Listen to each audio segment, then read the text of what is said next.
Good morning, everybody. I'm just waiting for kind of participants to dial in. I can see the numbers ticking up nice and steadily, which is great. So I'll give it a minute before we start talking and get into the swing of things.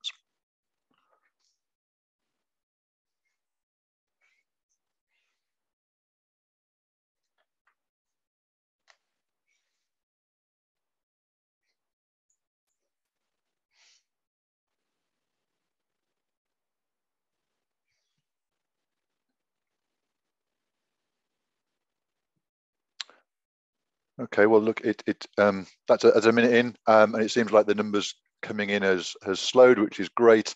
I'd like to thank you all for joining us today to take part in our automation versus people processing webinar. So it should be a good session. We have a combination of some questions to ask you, the audience. We have a kind of short panel Q&A. With a kind of dedicated financial advisor and dedicated tech user, Fraser Kirkley, who you'll see on the screen. We have a demonstration from Colin Sloss from Iress, who a number of you probably know already, and who is one of our kind of in-house experts on all of the things that the system can do. And kind of my name is Matt Lonsdale. I'm the head of business development for Iress, and I will kind of top and tail the session, posing you a few questions and hopefully keep things moving in an orderly fashion. So we have kind of it planned for an hour. There is options to throw in questions as we go through. We can't promise to kind of field the questions as we go, but we'll do our best to weave them into the session if possible, and if not, certainly at the end of that session we will promise to get back to all of the questions asked. So feel free to kind of pose those questions, but also kind of stick your name next to it, so we know exactly who to go back to. So automation, hopefully we're all kind of used to the Zoom format, and I'll do my best to be on mute when I'm meant to be and not on mute when I'm not to be, which is the standard test for webinars that we're all used to. Automation and kind of technology is an absolutely vast subject, and I think one of the important things for today's session is to get everybody to understand exactly where they are, or tell us exactly where they are on that kind of technology and automation journey, because we're bound to have some people on this call who are absolutely in that kind of tech camp all day, maybe kind of enjoy a bit of coding in their spare time. Equally, we'll have people on this call who are probably about as tech adept as me, and kind of turning it on and turning it off again is about as strong as you get when it comes to tech skills. But let's just set the scene, and we'll set the scene by starting with a very, very simple poll question. So the poll question is, why do I use technology to help manage your business? And there's three options that you'll see. The first one is I have to. The second one is it's the future, and the third one is I'm somewhere in the middle. So I'll kind of launch that poll and give everybody a minute just to go in on those questions, and then we'll look, because that will be a useful level setter for this session.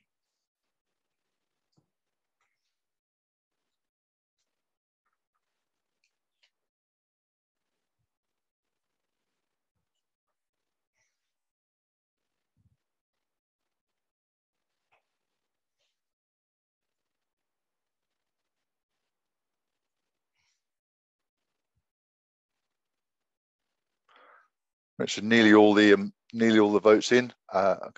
Last couple of stragglers, I think, might be in the ones in the I have to, but everybody else is coming through thick and fast, and it's quite interesting to see. So I'll share that in the next kind of 10 or 15 seconds.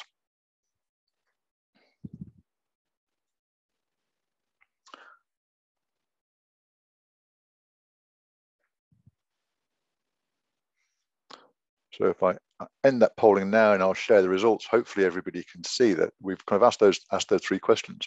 Why do you use technology to help manage your business?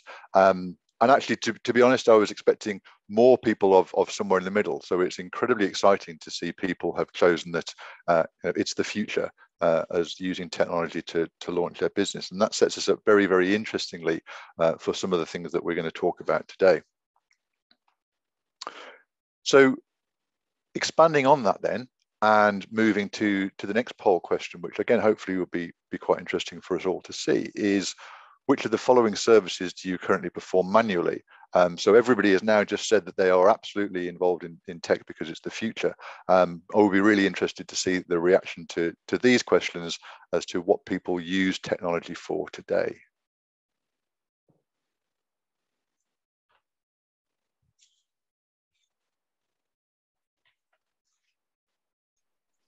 And it is multiple choice, Matt, so they can take as many as they like. You're absolutely right, Colin. Yep. Yes, thanks for that. Yes, so yeah, do tick as many as you want, because we recognise people have various functions that they perform.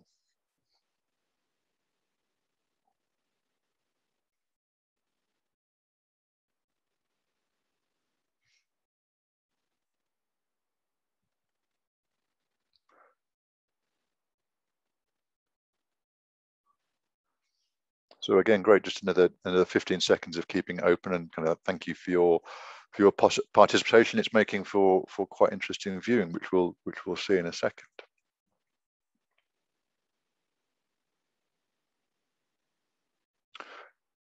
Great. So I'll end that polling now and share the results. So look, you can see that in terms of the manual functions, and the first three broadly are client-facing functions, and we can see that kind of 70% of you plus are still performing a number of those client-facing functions manually, with kind of fewer, or certainly the revenue management at least having hopefully or interpreting that as a bit of a launch with technology, but still lots of options for everybody on this call to think about areas that they could automate their business.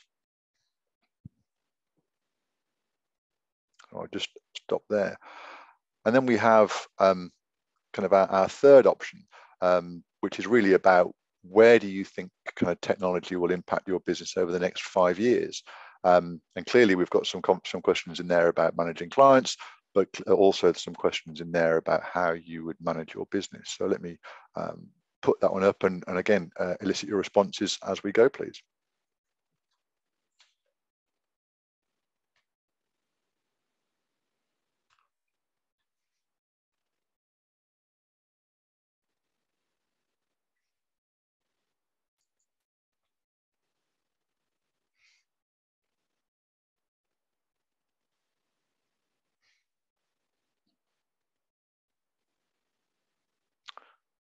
Great, so those questions are coming in, so we'll just give that another 15 or 20 seconds before we get to the end of that. Yes, this is a one option poll. This one I think was kind of Steve's question. So another couple of seconds on that. So most people have weighed in, which is great, and again appreciated. And so yeah, as I look at that, this is kind of a really interesting result, which I kind of share with everybody. So in those areas where you have the biggest impact over the next 5 years, the lowest area being kind of to help target new types of clients. Now, again, this is incredibly interesting. I'm sure you're all keen observers of the industry as well as practitioners within there. And we've all seen endless column inches dedicated to the idea of kind of robo advice and people being kind of automated and that kind of streamlined onboarding. But obviously, your response is kind of buck against that trend. 6% of people saying they would use it to help target new clients, with more of you saying actually it's about engaging more efficiently with existing clients or helping improve the service, which is fantastic, because we all recognize that obviously clients are the people who pay the bills, and it's very important that we make sure they get a professional and an excellent ongoing service. I think the final bit, which again is quite interesting to us, and again I'm sure we'll kind of talk to it later, is that few of you have ticked kind of streamline my compliance and reviews, and that was an area that was kind of again less engaged with at the start, but an area that we think has kind of huge applications for kind of simplification within your business. So kind of great poll answers, and thank you very much. And again, we will kind of share those in a follow-up as we go through the session. So they really helpfully set the scene. and kind of lead us quite neatly into the short panel session we've got. So we're joined with Fraser Kirkley here, who, as I said beforehand, is a financial planner, but also a keen user of technology.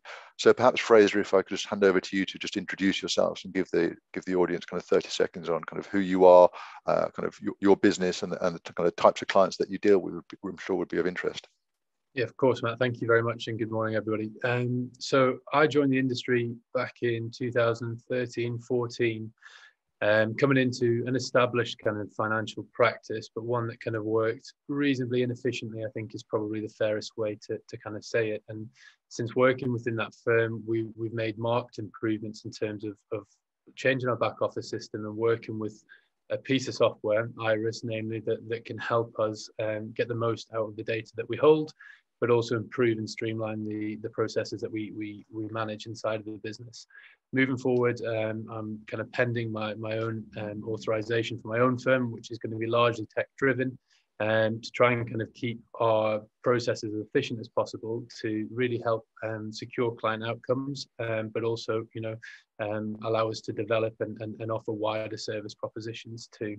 So our kind of technology focused approach, we like to think still remains personable, and I think that's really important, and that's something that client rapport is something that should be central to any sort of practice, but also works for you as a planner, so to make sure you've got the time to do everything that you need to do as well. Excellent, thank you, Fraser. And again, that leads us neatly into the kind of the first question I'd like to pose to you then. So obviously you've talked about it's being a very, very important that you have a kind of personal relationship with your clients, and equally kind of technology is very important for you too.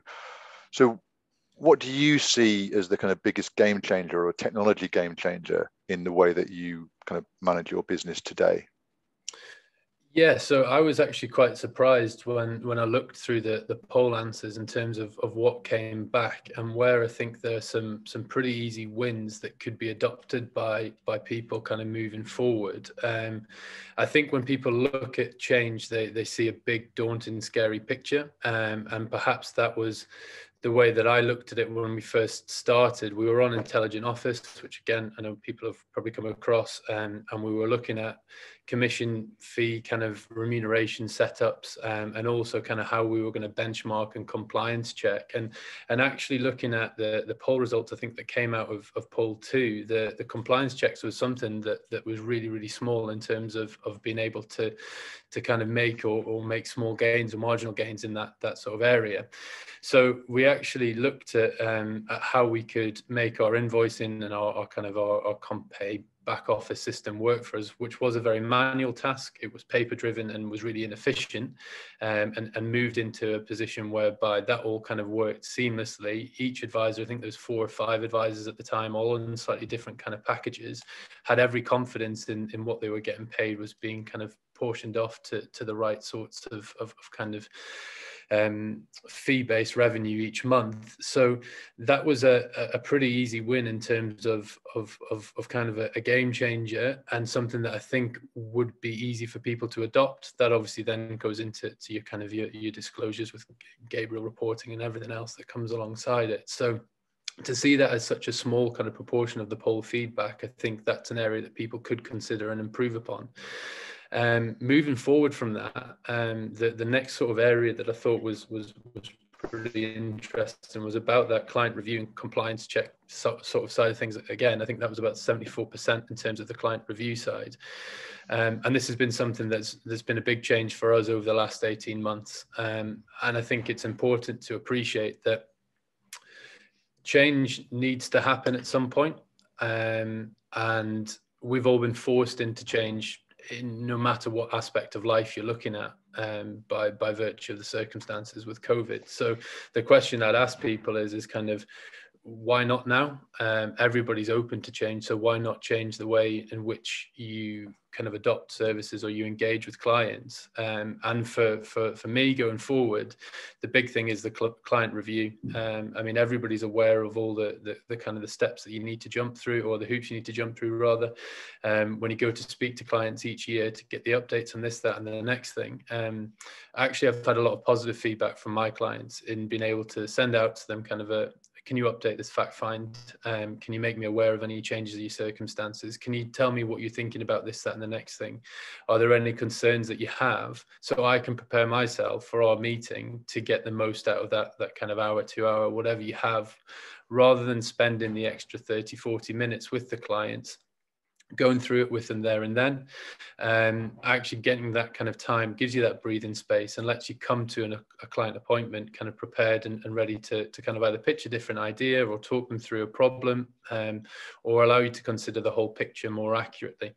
I've also tended to find that clients almost feel a little bit more comfortable sometimes, certainly for established clients who have kind of used to how everything works with you. They feel a little bit more honest and a little less under pressure to disclose everything if they've got the time to go through and actually say, well, this is my bank statement. I've realized that, we haven't been out for however long, so actually I've saved this amount of money. What should I do with this? It's a familiar picture I'm sure everybody will appreciate, especially over the last year. But it's about how you get that information back to you as quickly as possible in order to deliver whatever you need to deliver to your clients going forward. That's excellent. That's really interesting. I mean, it seems that what you're, if I kind of paraphrase what some of what you've said, actually kind of technology is an enabler to better face-to-face client contact rather than a distraction from face-to-face contact.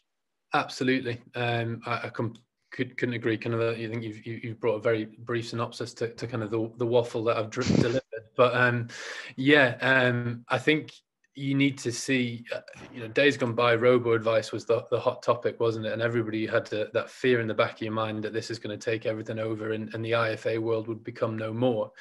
And I think what we realized is that that's not going to happen, certainly in the next few years. And rapport and trust and everything that you get from kind of looking at the whites of your eyes is there and prevalent for clients' needs. It's about how you're able to deliver your client's kind of service, what the client expects from you in as efficient way as possible.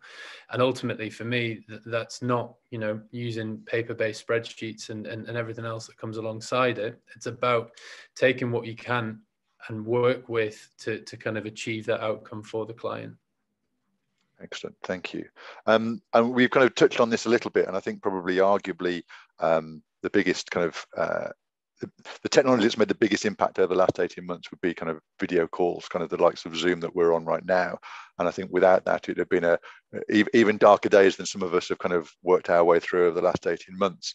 But to kind of almost to your point, there's been a forced adoption of that because actually we've all had to. And I think it's been interesting because lots of people kind of would have previously said, "Oh, my clients will never go on Zoom," and guess what?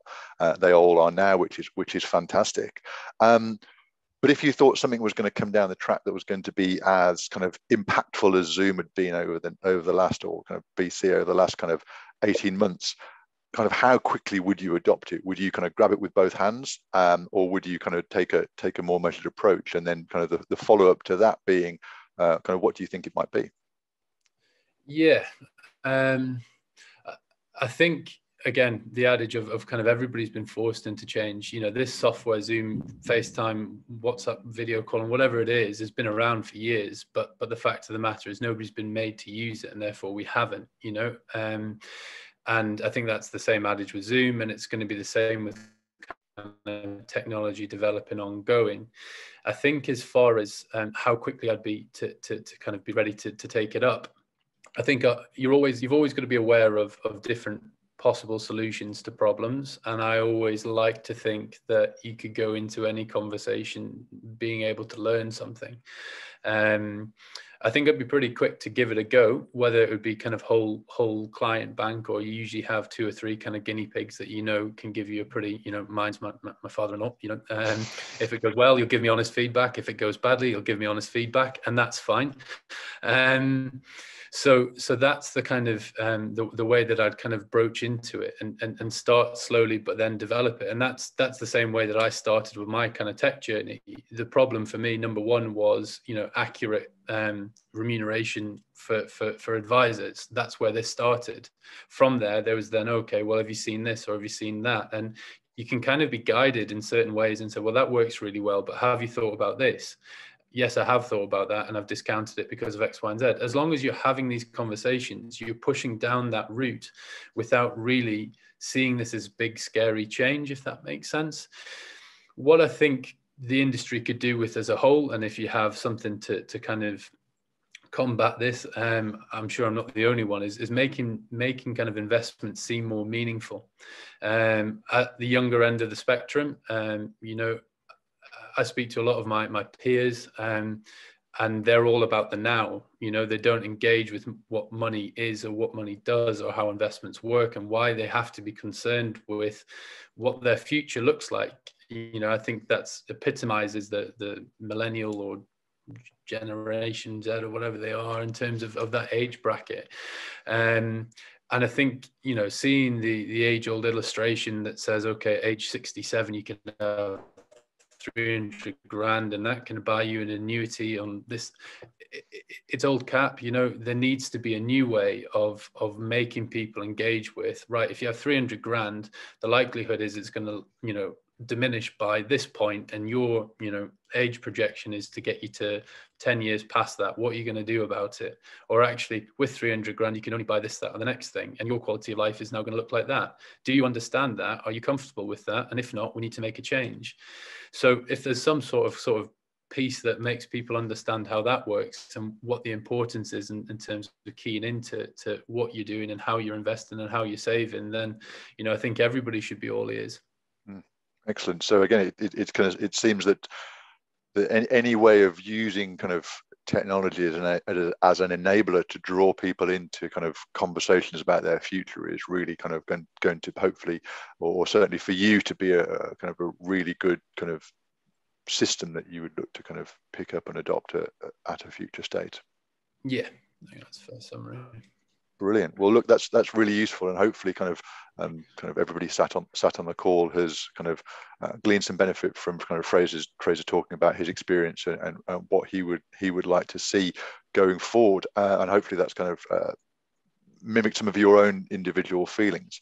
What we're going to do now is I'm going to hand over to Colin, and he's going to run through a few of the parts of the system, which should tie in with some of the questions we've asked on the poll. So tie into some of those things, certainly around kind of manual processes and how they could be created more efficient. And I'm sure we'll kind of weave in neatly to some of the points that Fraser's made as well. So kind of hand you over to Colin.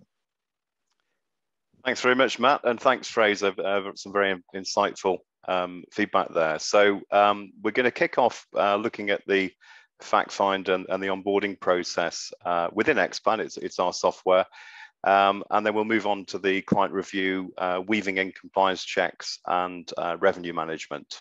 So I shall share my screen, and we're going to introduce you to a brand new client to your practice. Very topically is Gareth Southgate, the England manager. So fingers crossed for this evening. I'm sure you'll be glued to the television. If you're Scottish, equally so as I am. So I think we watch an English match. My wife will pull rank on that one.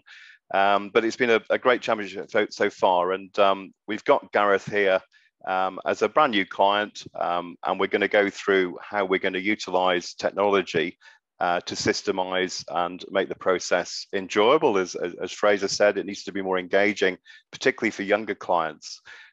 So to that end, we're looking at the Xplan dashboard here, which the idea of this is it's got everything on a page. And the engagement so far is that we've had this new prospective client, we've got his date of birth, we've got contact details, and we've set him up with client portal access to go through the discovery and onboarding process. So from this screen, we can do pretty much everything. I've actually set up a discovery meeting, whatever you want to call that. So this is integration to your Outlook or Gmail calendar.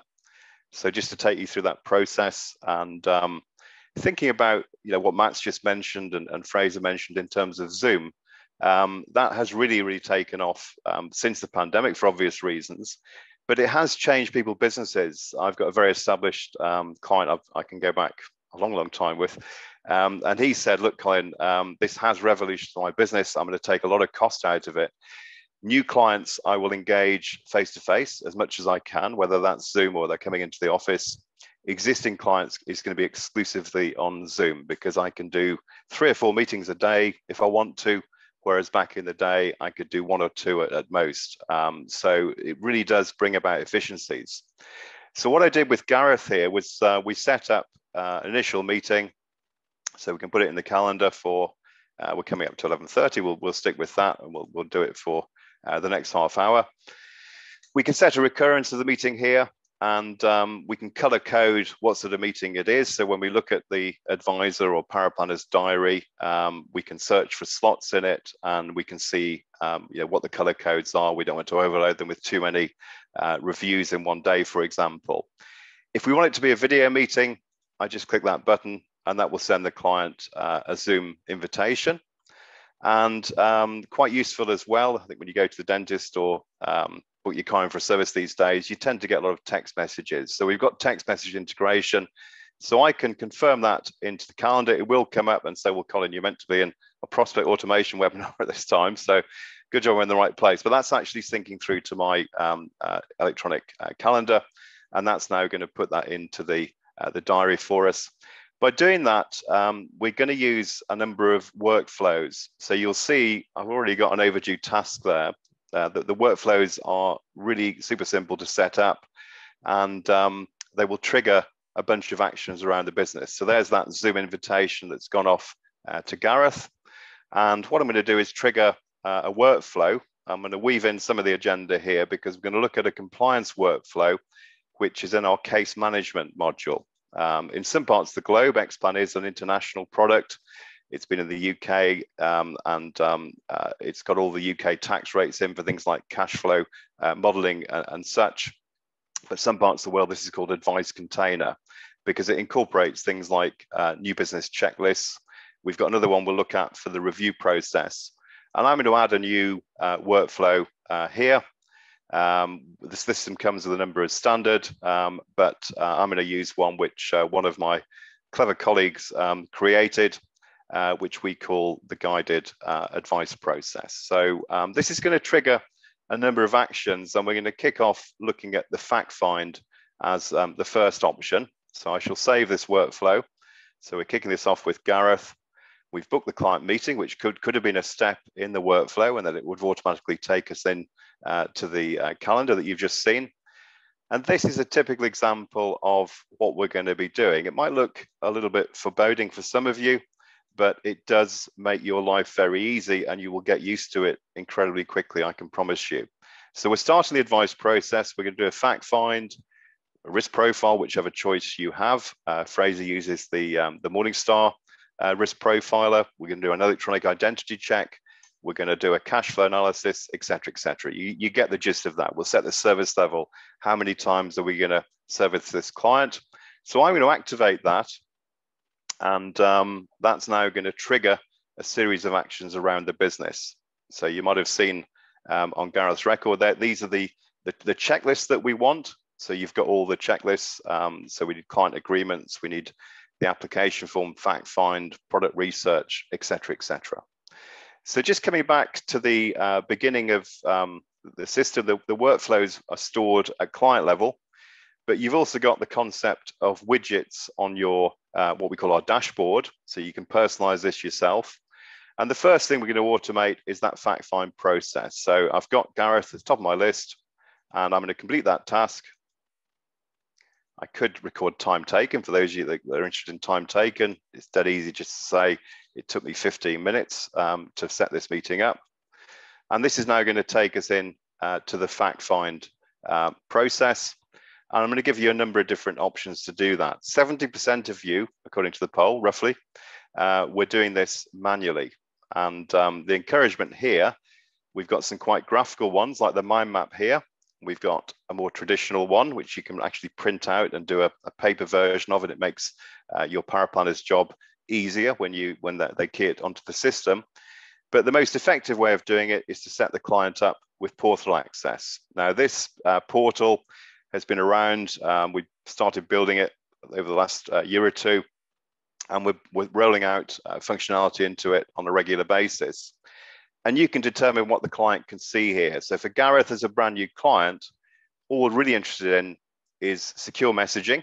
So you can incorporate things like two-factor authentication and also things like fact find completion. So this is badged up in a rather smart Iress background, but that would be badged up for your organization.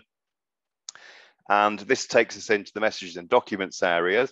As you'd expect in a system, a modern system, it will resize depending on what sort of device your client is accessing it from. So in that case, that's going to look at it on an iPad. I'll obviously get that back to full size. You can see that initial meeting confirmation that's sent securely to the client. And dear Gareth, I'm pleased to confirm your meeting allowed approximately an hour, bring along your passport. But what we're interested in here is the fact find. And if I just go into that fact find area, this is going to load up the exact same fields as you've got in the standard Xplan fact find. So I'm not going to go through this ad nauseum. I just want you to get the gist of how it would look from a client experience. So welcome to your fact find. It's going to take you about half an hour, and we're going to invite the client to complete a number of sections. So about their work, about their properties, mortgages, etc. And as I say, I won't go through this, but if we gathered any information on the initial phone call with Gareth, it will be recorded here. So it's got his basic information. We'll give him Richard as his middle name. It is actually his date of birth. I think he's married, but we've put single there. National insurance numbers. Is he a smoker? Of course he isn't. Is he in good health? Of course he is. If he wasn't, it would bring up a pop-up saying, what is the reason for your poor health? Work information. So very easy to add occupations. The idea of this is to keep it super simple. Just for the sake of the demonstration, we'll make him an accountant and call him an FD and say he's on 200,000. Let's live a little this morning. So, so very simple to input data. There are some cleverer ways to get data in, which I'll cover in a second. But property information is recorded. I'll skip that section. It incorporates things like quick address software as you'd expect. So I've put the Iress office in Warwick as his address, and we can put along a value for that. And again, anything we're updating here will update the main fact find. We'll skip mortgages. It will ask about investments and savings. It will ask about retirement funds. It will ask about any other income the client receives.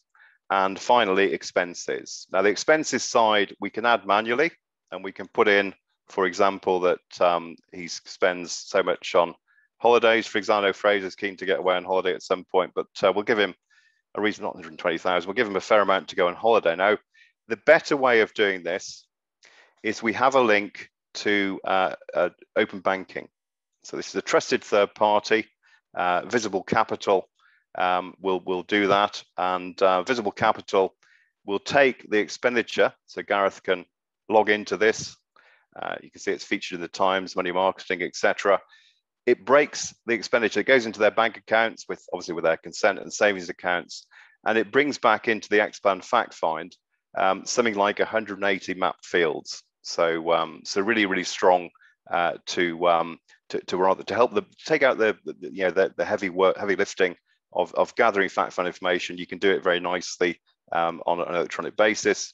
Now you can see everything in the fact find has been updated, and we can go into the more traditional fact find, and we can even get the client to sign that electronically to do that. So that's a bit of the fact find, bit of the onboarding. We could date that fact find, print it out. It's a dynamic fact find.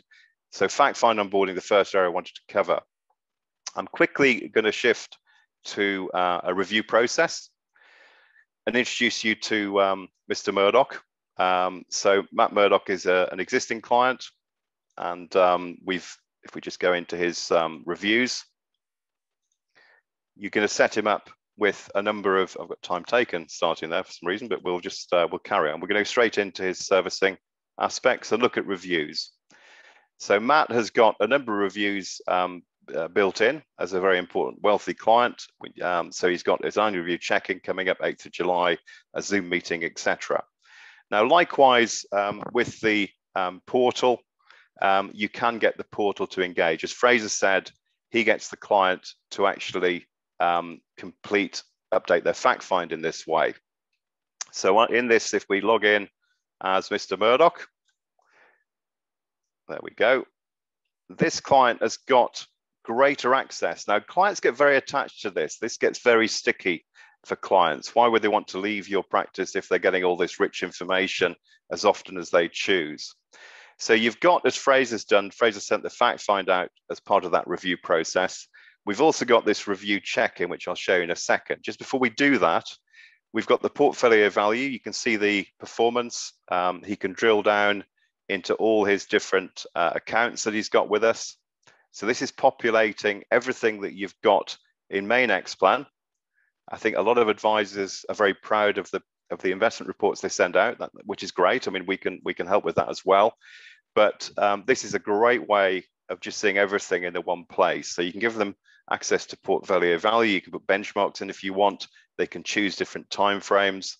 They can look at their balance sheet, which will give them a view of what they're worth. So some of you will look at clients, say, well, what's your magic number? My magic number is 2 million. If I had 2 million, I could retire comfortably. And it gives them a breakdown of the investments, pensions, liabilities. They could call down your favorite investment report as well. So they can actually render that on request, and that will generate the portfolio document in the background. In the meshing of documents area, just as part of the review, you can send them a little onboarding journey, as you've seen with the fact find, but the suitability review must be done annually.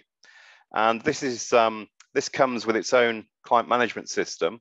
So you can actually go in here and create the questions that you want. But essentially, as Fraser said, we want to know, has anything changed? So state of health changed, employment, has that changed? Has income changed? You can lead the client a little bit as well. You can give them, has the expenditure changed significantly? That means, has it moved by more than 10% up or down? And it requires an answer. So it will help the client if they've done that. They might say, well, we've got another 50,000 to invest, which would be a nice review. We look at assets sold, purchase expenditure, retirement plans, anything else they'd like to ask. And they might want to ask about crypto or something. And you can tell them what you think about that. So that's going to send a secure message into the center. And then you can act on that. So you've got that heads up before your meeting. You're now prepared to talk about a top up to their investments. And that will update the main system. And just to cover off typically what we do from there as part of our workflow, we've got a bunch of wizards to help them look at information about their current circumstances, maybe making changes to their portfolio. And we can get the client to consent to that through digital signatures. So digital signatures built into Xplan. And in this particular area, the client will get an email to say, dear Matt, we've got a new document for you to sign. It could be the review report for them to consent to. It could be something else. And they can go into this area and they can electronically sign the document by a link through to their smartphone. Okay, so just while that's waiting, I've got one final thing I'd like to show you. We'll come back to that in a second. But Fraser talked about revenue management. And I think the older systems, back in the day when I can't go back quite a while, computer systems were all about heavy lifting of commission and fee management and valuations. And they've moved on significantly, and they will move on significantly. A lot of our development is what Fraser's asking for, which is linked to things like cash flow modeling, simple cash flow modeling to go on the portal for the client to view, for example.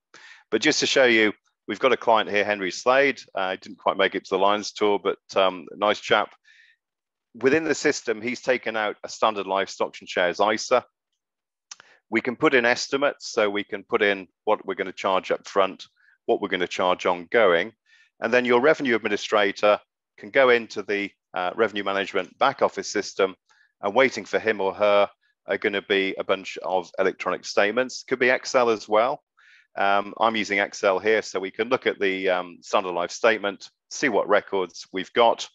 And at the bottom here, we've got Henry Slade, and we're expecting so much up front, so much ongoing. And you imagine half of you are doing this manually at the moment. How about this? All I need to do is lock and match each statement. So that will look for the expectation that we created an Xplan. It will see if it's within a particular tolerance, so you can set tolerances. If it can find it, it will automatically match it and send it off for month-end processing. If for any reason it can't find it, it will go into suspense account, and you'll get a reason saying, well, that record needs rematching for Ross Geller, and you can take action accordingly. And just finally, I know I'm overrunning slightly, Matt. I'm okay for 1 minute more? Thank you. Thank you very much. So in the, getting carried away, in the comp area, you've also got month-end processing I mentioned, and Fraser touched on the Gable report. So you've got a bunch of management reports, which could be an advisor statement. So what have they done this month? What are you paying them? It could be things like the RMAR reports that can come out in accruals or cash received as an Excel or a CSV. It's systemizing, it's taking a lot of cost out of the business. We've got a large accountancy practice in the Northeast. The finance director reckons it's saving him half his time by using and automating the electronic system. So that, I think I've covered all the points. We've even got a digital signature there. And happily, that review report, which is our recommendations to Matt Murdoch, is all here. So the client, again, you've got the Iress logo, which will be your logo. You can go in there, check all the content. And if the client says, yeah, great, I'm happy to accept your advice, that rebalance, we're good to go on that. He or she can just accept the terms and conditions. You get a digital signature set up, and you get 620719. That's sent to my smartphone, and that is deemed an electronic signature, and we're good to go.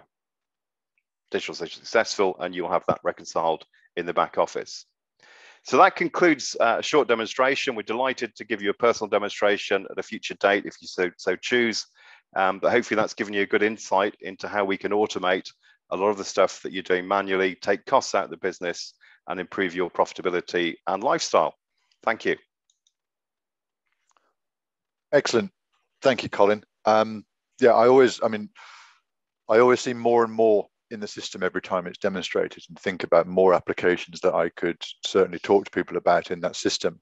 And maybe I'll steal the chance to just ask kind of Fraser an impromptu question, if I may. So if you look at a system like that, and kind of Colin runs through that with absolute ease, and you see there are abundance of things that you could think about, or kind of what next, which is a point that you kind of raised earlier in terms of that kind of iterative approach of doing something and then moving on to the next. What do you feel is the kind of the easiest way for you to evolve through a system like this? Is it spending time with Colin, showing you loads of things? Is it exploring it kind of your own way? Is it the account manager prompting you? How do we help you get the most out of the system and set you on a kind of evolving journey? That's a good question. I think there's always going to come up again. You're always going to come up against the same sort of questions or problems, or whether it's you, it could be somebody else that comes up with the same problem. There's only finite sort of things that you're trying to do on the system, albeit there's a large number of them. There is a finite amount that you can go ahead and get yourself stuck into. I usually try to solve the problem myself, and I think that it's really important for your learning and your understanding, rather than being told what to do, that you understand the steps that you need to go through in order to kind of resolve the problem. And for me, I would always go to the community hub. I don't know if people are aware of that on the system, but that's a really, really useful tool, and actually a really good little bit of network that you can tap into as a resource. It's as simple as kind of plugging in a question that you're struggling with. It picks out the keywords, and 9 times out of 10, you'll find the solution there that somebody else has spent hours painstakingly kind of working out. All right, it needs to be this, and this, and then away you go. Simply, or it could be, click this button as opposed to that one, and you finished.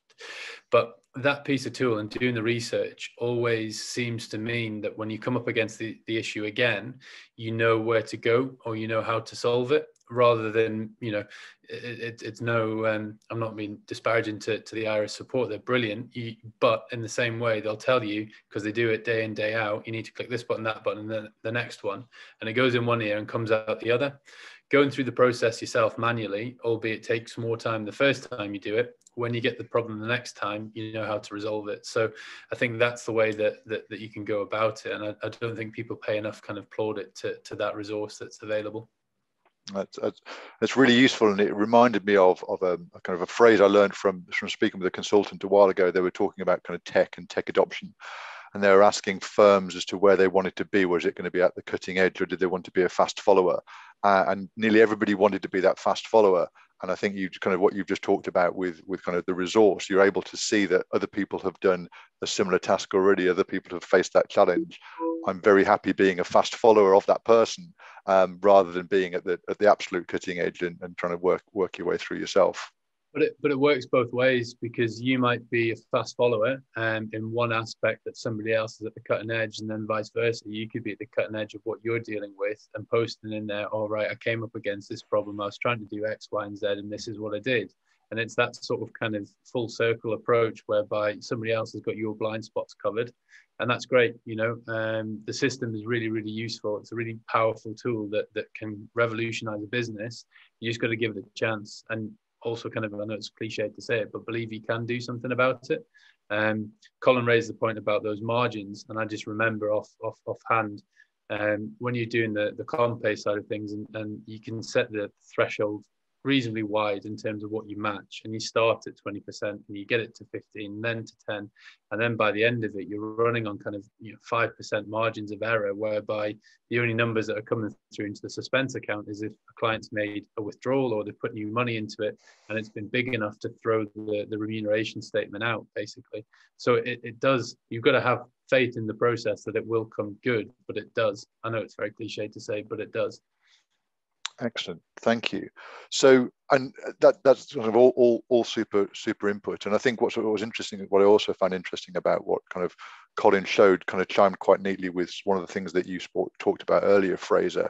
And I could imagine that when you see the power of something like visible capital, you think, wow, that could drive super efficiency in my business. But that conversation might be a difficult one to have absolutely with the prospects. Kind of, I'm new to you, this system's new to you, do this. But once you've built that trust, introducing your clients to another layer of efficiency, I could imagine going down incredibly well. Yeah, definitely. I think the adage, and kind of going back to think Paul 2 or 3 in terms of kind of that you always need that initial client building rapport, meeting everybody and sitting down face to face. And I don't think technology will ever really kind of replace that. But I think once you've got that and the client are kind of comfortable with it, it's just additional sort of service offerings that prove why your advice, your kind of proposition is really valuable to that client. Fraser, I was just interested in what you said earlier about your friends, the millennials, as you described them, that they're very impatient. They want everything now. Do you not think there's a case for tech helping them you can engage easier with them if it is tech, because that's their expectation more? Completely agree. And I think, the hot topic at the minute is the intergenerational sort of piece. And it's you have to have a way in which you engage with people. I mean, I speak to cousins, nephews, whatever the case may be, who are younger and far more adept on an iPad or whatever than I'll ever be. And if that's not kind of waking up and saying, well, look, this is where the future is, this is what you need to engage with, because everybody's stuck to a phone or an iPad much more than they're stuck to a book or paper spreadsheet. So you have to be able to pitch your advice at whatever level the client needs. And I think going forward, the client need is going to be kind of seamless technology in one way or another. This piece speaks to this piece that speaks to that piece, and you've got to plug yourself in to complete the puzzle. Brilliant. And that actually leads us neatly into the kind of the fourth poll question, which we've got, which hopefully follows up from Colin's demo. And I just kind of remind everybody roughly of the position that we found ourselves from the first couple of polls. So quite gladly for the topic of this webinar, 67% of people said that technology was the future, which is great, which means hopefully everybody's kind of grabbing things with both hands, or certainly open to grabbing things with both hands. But of interest with the second question, when we asked people what functions they were performing manually, kind of around 70% of you answered to, it was fact find, it was onboarding, and it was client reviews, which is interesting, and kind of Colin's clearly shown you some ways of doing those kind of with a little bit more kind of automation. But also, again, which was kind of interest, 74% said people were still doing their compliance checks on on a manual basis. So maybe there's some things to discover and think about there. And then the other question that we asked before we went into the panel and the demo was, what would people look at in terms of kind of systems to help them grow their business going forward? And again, it was really of interest that people weren't looking to use technology to win more clients. It was more about enhancing the service and efficiency around existing clients, which is fantastic. So I wonder, as we kind of pose the fourth question, which you will see is kind of broadly a repeat of the second poll question, whether people might reflect on kind of earlier answers to that kind of client review question and what they're doing today, and maybe also reflect on kind of compliance and review and think about kind of what they're doing today and how the system might help them in the future. So let me pose poll 4.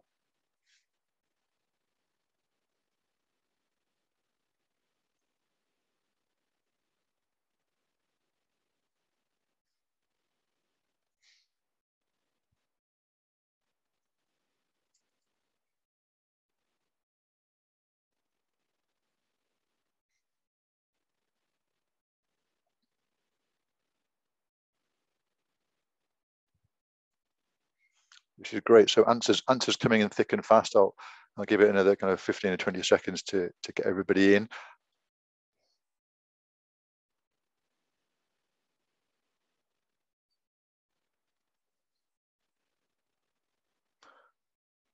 Great. Well, that looks like the majority of people have voted. So let me kind of end that poll now and share the result. And kind of incredibly interestingly, kind of loads more of you now have certainly looked at kind of fact finding being an area that you would now consider automating, kind of swiftly followed off the back with kind of client onboarding and reviews, which is excellent and kind of very exciting for us to hear.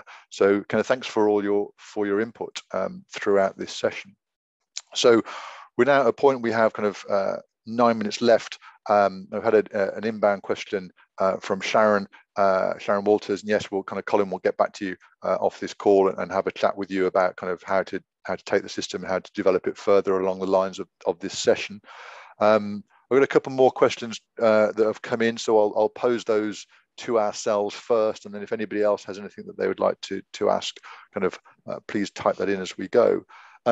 So the one question came about using technology in and around, or kind of with vulnerable clients, because clearly we've all had that experience of kind of the pre-COVID environment of everybody saying, well, my older clients aren't really going to use WebEx.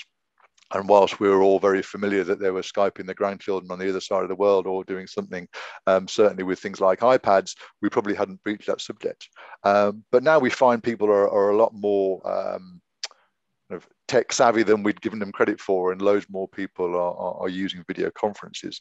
So there's a view, obviously, that you could engage with vulnerable people just as easily over VC, or certainly you could engage with them in the room and bring their family in via VC, which kind of offers a kind of a hybrid option. So using technology to kind of to really deliver some flexibility. I wonder, Fraser, if you have a view for how that might work with again old and vulnerable clients.